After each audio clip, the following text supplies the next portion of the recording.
Are you tired of women rejecting you and you just don't know why? Well, I've got a bunch of notes here and we're gonna go deep into these principles of rejection. And specifically, if you're a logical guy who has some girls that are super into you and then other girls are not into you, and you meet girls and it seems like it's working, then other girls and it's just not working, and you're wondering why, and you'd like some fucking consistency in your dating life, I'm gonna break down for you exactly why women reject you. And you know what? Not just that, I'll break down for you what to do about it. And the simple way we can start this, we'll get into the training right now, is the number one reason why women reject you is something called value assumptions, and we'll write it here on the board. It's called the value assumption. I basically ran out of space here at the end, but it's called value assumptions. And a value assumption basically means that women are going to interact with you based on their perceived value of you, which I'm going to explain here in great detail. But before we get into the rest of the training, I want to tell you this. If you are serious about your growth when it comes to relationships, when it comes to communication, when it comes to leadership, bringing some amazing women into your life and creating the exact kind of fucking dating lifestyle that you want to have, there's two things that you need to do. Number one, you need to like this video so that other people can see it and we can get this training out to more guys who want to grow. And number two is press the subscribe button. The subscribe button is a red button right below this video. If you're on a computer or if you're on your phone, you tap the little square or the little thing in the right corner to go into the half screen and press the subscribe button on your phone, because if you do that, I'm going to send you so much amazing stuff over the next couple months, and it's going to be a flood of knowledge and information to your brain that you can use to connect with women and meet them in the right way. And hey, if you want to know when I upload, press the bell so that you can get that directly to your inbox. Okay, value assumptions. There's a thing called a value assumption,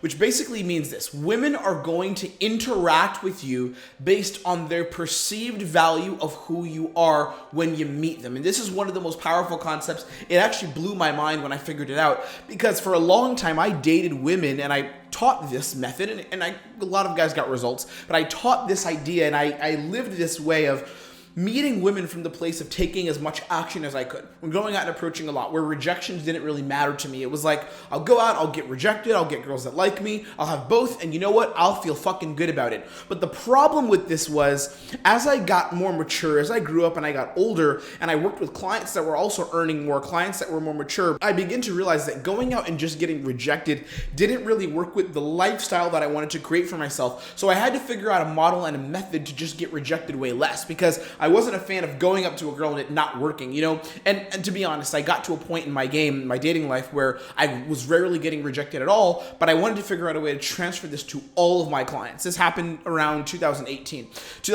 actually. So I want to explain this principle to you of value assumptions. Value assumption means that women are going to interact with you based on their perceived value of you. If your perceived value is low, the default option is usually going to be rejection. Whereas if your perceived value is high, the default common response is going to be interest.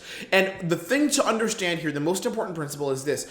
The highest priority for a woman in dating is that your own value is either equal to or higher than her own personal value. So here's what perceived value means. It essentially is, where does a woman think your value is when you meet her? Where does she assume that your value is? Because for some guys, women just, you go up to them, you approach them, you say hi, and they assume that your value is low. And there's a bunch of reasons for this, which I will explain. They assume that your value is low. Whereas other guys, they go up to a woman, they say hi, and she assumes your value is high. And there's a wide variety of factors. I'll give you a simple example of this. So when I go out and meet girls, when I go out and socialize, when I do programs with clients, we tend to go to higher end, not all the time, but oftentimes we go to some of the most quality venues all across the world. In whatever city we're in, we go to some of the top places. So rooftop bars, networking events in hotels, things like that. We go to some really high-end events, some high-end experiences. And what's really interesting is, whenever I meet a woman in an environment that's a lower quality environment, like let's imagine some kind of college dive bar, okay? Because I live here in Budapest, and in Budapest, they have this tourist bars where they're like these ruin bars. They're kind of underground. No one really needs to dress up nice. You get people in there wearing a t-shirt and like and basic jeans, or like even shorts sometimes. The guys are wearing like kind of dirty shoes. There's like broken glass on the floor, and it's a really good time. There's like a ping pong table in the corner, all kinds of fun games like billiards, or maybe not even that, but like darts on the wall. And it's kind of just a rowdy time, if you can imagine that kind of underground bar. So when I go to places like that, what I've found is that I have to prove myself more to women, and they're more likely to reject me than if I go to, let's say, the Four Seasons Hotel. If I go to the Four Seasons or a really high-end bar, a bar in a place like that, or I go to like a party at the W Hotel, like these are high-end parties in different cities that I've been in, and I go to a place like that, I don't get rejected at all. I just say what's up to a girl and she immediately likes me. Now, why is that the case? Well, the reason is because your perceived value is higher simply because you're in an environment where high value people naturally would be, right? So if I go to a high-end bar and I meet a woman in that place, she assumes based on the association of me being there, I must be some kind of high value person. Whereas if I go to the college dive bar or the ruin bar here in Budapest or any other city, what happens? She doesn't have to make the assumption that my value is super high because there isn't any backing that I would be a high value guy by being in that bar, because the bar doesn't do anything to help me. Whereas, and you know when I learned this the most was in New York, because this is like 5 years ago now. Man, I'm fucking old. But I learned this in New York because I would go out to venues that were kind of shitty, and then when I would go to the high-end venues, I noticed girls just liked me more. And whenever I would go to the venues that were kind of crappy, like the bars where every guy would get in, I would have to prove myself more to girls. It would be a little more tough. Whereas when I went to venues that were more high-end, like venues where the doorman was a bit of an asshole and he wouldn't really let guys in unless they bought thousands of dollars worth of bottle service, when I would go to those places, because I would know people there, or sometimes I just get lucky and get in. Sometimes I wouldn't get in, but oftentimes I would go to those places, and it was just easier to meet girls.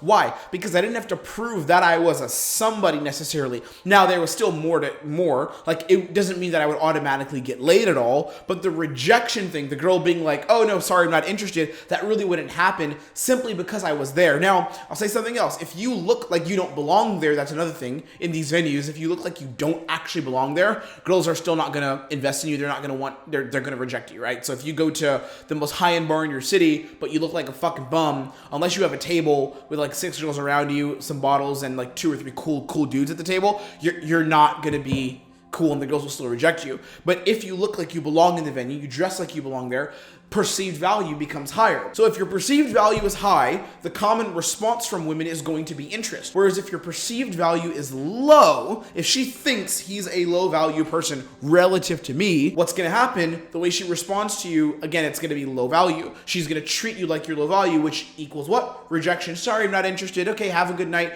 Giving the head nod and the little pat on the back. High value guys get interest. Guys who are appearing as low value don't get interested in it. It sucks, but it's a sad fucking truth. When you meet women, there's a few things that she unconsciously observes about you that are all contributing to this perceived value. Number one, I think one of the most important things is how you stand. How do you stand? And I would also add how you walk and carry yourself in the environment. So I just finished wrapping up a live program here in Budapest, and the client, it was a one-to-one program, and he came through and we did 10 days of very intense work together. And the first weekend of the program, he would kind of walk around the club, shoulders hunched, had his drink covering his chest and blocking him from the environment, and he would walk around looking kind of like he felt unsafe or unsure. And it was because he did feel unsafe. He wasn't used to going out and meeting women and taking action and going for what he wanted. Then number two, the second weekend, because it was 10 days, so crazy program. The second weekend, what happened is we did inner work, very deep work on his posture, how he walked through the club, how he carried himself around women, how women responded to him because of how he carried himself. And what happened, he had a bunch of girls really being into him. He was grabbing girls, like leading them from their friends to the dance floor, telling girls, let's go home together, like he literally even, this is going to be a little crazy, maybe I shouldn't even say this, but well, hopefully the video is going to be okay. That won't get taken down. But he even met a girl that was there with like an ex-boyfriend of hers who was trying to hook up with her, and he took her from that guy. They spent the whole night together, right? Like, that's a powerful situation. But it was because the way he carried himself, the way that he changed his walking, his body language, how he stood, was equal to or congruent with, we'll use that word for now, it was congruent with the guy who had high value. So you've got to be presenting yourself as a high value person in these environments. Number two is the stories you tell. What information do you share? Even right now, there's a couple guys I'm working on about their storytelling skills. When you share information about yourself to women and to the world, how do you share that information? How do you talk about that information? What stories do you tell? Number three, the tone of your voice. How do you sound when you talk? Do you sound like you're talking at a rushed pace, like you have anxiety, like you're in a panic? Are you looking from side to side? Are you like breaking your words and putting in filler words like and Are you doing that, or or yeah, and like, those are the words pretty much. Are you doing that, or are you staying calm and relaxed and present in how you present yourself? So this is another one, the tone of your voice. Another thing is your breathing. Are you breathing rushed? Girls can sense this from you. Another one is eye contact. Like, how do you look into her eyes? Do you stare in her eyes with intent, with enjoyment, with appreciation,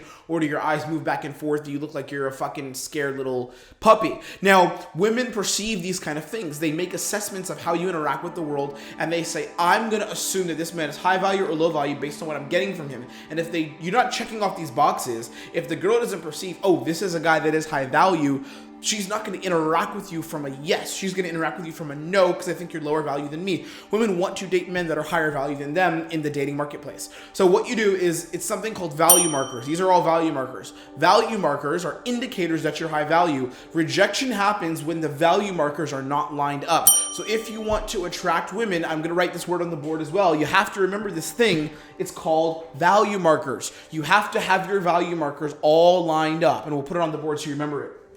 Here's what it is. It's called value markers, and it's super important. If you're not interacting with women with this in check, your value markers, women aren't going to respond to you as if you are a high value guy, and you're going to be getting a lot of rejections. Now, again, I want to say you don't need to be the most high value guy to interact with the perceived high value. Remember the example I told you about being in the high-end bar. If I go into the high-end bar, I know the doorman. I go into the really high-end place that's kind of exclusive. I dress kind of cool. I don't need the most expensive outfit, but I dress cool. I dress up to par, and I socialize in that kind of event. Even if my game is not the best, even if I don't have all the experience in the world, even if I might be a little bit in my head and still feeling like I'm not great enough, just by me being there because of association, I'm going to interact with this woman, and she's going to perceive that I'm somewhat high value simply because I'm there. Something I want you to understand as well about rejection is that there's two kinds of rejection. There's error-based rejection, and there's circumstantial rejection. Error-based rejection means you messed up. It's like a girl could have been into you, and you did something and it fizzled out because you got in your head and you walked away. That's an example, and she also walked away. That's called error-based rejection. Or error-based could be, there's a girl and you should have led her and gone somewhere with her, but you didn't actually take her hand and move. So what happens? Error-based rejection. When I consult with my clients, what I do is I look for these kind of rejections, error-based. So where are you making mistakes and you could have done something different? And then we have number two, which is circumstantial rejection. This is the kind that doesn't matter. So if she has a boyfriend, if she's having a super bad mood and just not down to meet any kind of guy or interact with any men, any male energy, those are examples of circumstantial rejection. Those don't really matter. Now, here's how you can actually beat rejection. I'm going to give you 3 things you can start to do to beat rejection where it won't affect you anymore and where you actually have power over the rejection and where you won't be, I guess I would say, victim to this rejection anymore. Here's the 3 things you can do. Number 1, start to see rejection as a small part of a larger process. I'll say that again. Start to see rejection as a small part of a larger process. So a lot of people, what they do is they see rejection as like this. It's like this, the thing to handle. I got rejected. That's the big problem, right? Because I got rejected. Instead, what I do, and I'll just bring the microphone with me over here.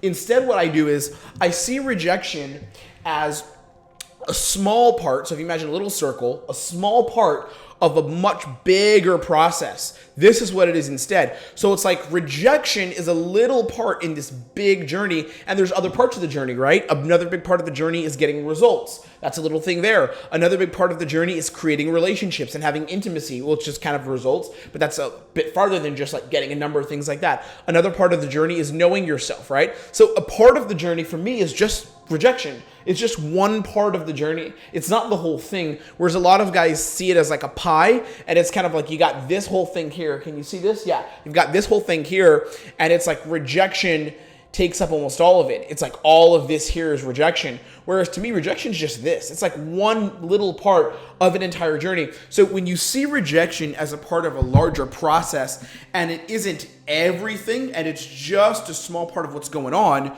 you're going to be able to interact and see your dating journey from a more holistic place where rejection doesn't have power over you, it doesn't control you, and it doesn't even affect you, to be honest. Like the transformation I have in the guys I work with is crazy when they begin to realize that rejection is actually just a small part of a bigger system. It's insanely powerful. The second thing I want you to do is understand that you have to recognize wins and put the wins in context. So recognizing wins means when something good happens, recognize that it's real. So I'll give you an example here with business. So I run a small marketing agency, and then I run, my consulting business, which is Lifestyle Mastery Consulting, where I work with men, and within 90 days, we try to get them massive results, and it's a year-long accountability program. It's one of the most powerful things that I ever actually the most powerful thing I've ever created.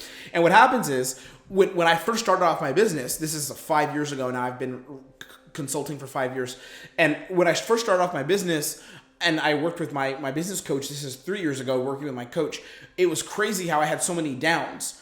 But then I also had highs, right? I had highs in the journey too. So I'd talk to a client who I thought was a really good fit for our program, and he would say no. And then I talked to a client that would say yes. And what I had to do, the shift I made in my business to get from like 60K to 6 figures plus, is basically us understanding that wins are a real thing, and not interacting with my clients and interacting with the world from, oh, I'm so bad, but it's more so, oh, I just won. And that was fucking amazing. But then when a rejection happens, or when someone's not interested in working with me, then it's like, oh, no worries, that's a small part of the learning journey.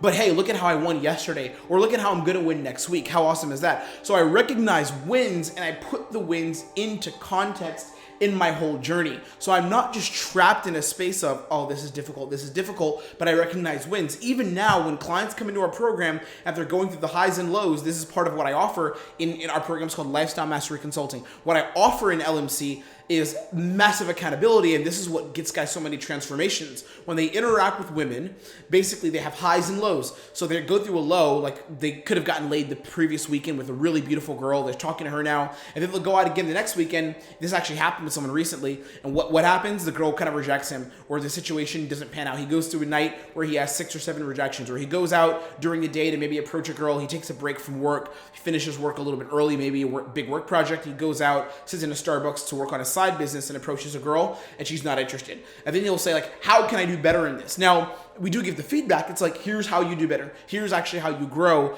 But at the same time, why aren't you recognizing the win? Because a lot of times what guys will do is they'll say, I need to be better. I'm a perfectionist. I have to do better. I fucking love that. I'm a perfectionist myself. Trust me, I have a massively high standard for the results that I want to see show up in my life. But at the same time, you have to recognize the wins. Number 3 is you have to realize it's not negative. A lot of guys see it as binary, right? So we'll put this on the board as well. A lot of guys see it as if I get rejected and if a girl doesn't like me, what does it mean? It means that it's a bad. So if it's a rejection, it's like negative, like that's bad. And getting like a win, I guess I'll call it win, that's good. So one is bad and the other one is good. Right? Now, what you need to do is you need to realize that these are actually the same. Because what most guys do is they see them as different. Rejection equals bad, win equals good. But I see them both as the same. I don't look at a rejection or a girl not being into me as a bad thing that just happened. It just is. It's something I experienced, and I need to convert this into meaning. I also don't look at a win as better than a rejection. Now, which one feels better? If I look at the feeling associated with it, yes, I'd like to get laid. I'd like to meet girls. I'd like to bring girls home. I'd like to have amazing relationships. I'd like to bring girls together. Absolutely, I would. But at the same time, if it doesn't happen, the reference is still the same, right? So a girl not being into me, I convert that into reference to add to my dating life. Whereas a girl that is into me, I could change that into reference to add to my dating life. It's not like the win is good and the rejection's bad. Now, you do want to look at trends. So if you're only getting rejected over a certain period of time, panic. That's not good. You shouldn't only be getting rejected. And if you have only been getting rejected, well, it's time for you to get better and do work on this. But this is the system. This is how you get past rejection. It's by realizing rejection is part of a larger process, and it's not an individual entity on its own that you have to conquer. It's just one step in a bigger journey. Number 2, start to recognize wins and put those wins in context. So like, I won, and here's how it happened, which is why writing dating reports is so important. Sometimes, not all the time. And then number 3, realize rejection isn't negative. Rejection is something that's a part of your journey. Rejection is something that's gonna happen, and you can learn to love it and not separate it from the wins, as it were. Here's what I'll tell you. This is really powerful stuff, right? If you've been navigating rejection, and if you've been navigating the highs and lows of dating, and you're like, it's time for me to actually create the kind of dating life of abundance and get the results I want without doing creepy pickup approaches without going out in the freezing cold because winter's coming, without going out in the freezing cold and wasting tons of time there, without going out on Tinder and swiping right on like 1,000 girls hoping to get a few matches, even if you're not the best looking guy in the world with the best photos, because I know that's tough building that. In fact, it took me 3 years to build a solid, really sick Tinder profile, which I have now, but it took me a long time to do that. So if you're not into doing any of that and you actually want a system that works for you and a system that's going to get you near guaranteed results, and I think the turnover is about 90 days. We've tested this with a bunch of clients, and the estimated turnaround is 90 days where you can see a change from who you were at the beginning versus at the end. There's 2 ways you can do this. One, I created a really cool training, and it's down below. You can check out the links in this video. There's a training I created, and it's my 4-step system for how you can attract women effortlessly without any problems. Effortlessly without going out and wasting time doing weird pickup tricks and PUA game stuff, without worrying about all the pickup stuff. Number 2, you can do this without wasting time with girls that aren't into you and just wasting time with bullshit. And then number 3, it's a really simple system to use that works for a wide variety of guys. So let's say you have a unique situation. You're a really busy guy who's focused on career, but you also want to date and meet women. This system is literally created for a guy like you, for a logical guy who's focused on career and wants to also meet women. Because I'm that kind of guy too. My career is making YouTube videos and writing articles. It's not going out and picking up girls. I don't have time for that. All right, so I have an amazing partner now, but I travel as well and I want to meet women. So I created a system based on the lifestyle of my many clients that I've worked with who are engineers, a few of them are in medical school. We've got a couple lawyers working with us. So these guys have gotten amazing peak results. Guys in finance, guys working a crazy job, seriously, that I'm like, fuck, I can't believe that you're getting results with the level of business you have. So there's a link below to a training, or alternatively, if you'd rather just talk to me about this right now and get started on your journey, you can schedule a discovery call with me, which is half an hour where we're going to chat about how to get you results immediately. And we'll see if the system that I have, that I've given to a bunch of men worldwide who have gotten battle-tested results, not that we're going to war against women, but they are tested results. These guys who have gotten results, they've tested these results, and I've tested this system, and I'm going to give it to you. So if you'd like to be a part of this, just look down below at the links, and you can actually watch the training completely for free. Just submit an email and we'll give it right to you immediately, or you can go ahead and just book a call with me or my team directly, and we're going to chat with you and get you onboarded into our system and see if it's a good fit. And if it's not, no worries, we'll part as friends. But if it is, we're going to work together and get you results literally within 90 days and completely change your life. Okay, hope you're doing well. I hope this makes sense to you. Listen, rejection sucks, but learn how to navigate it, and these things that I talked about here should help you from this training. Okay, be blessed, and I will see you on our next fucking training. Keep growing in love and life, my friend.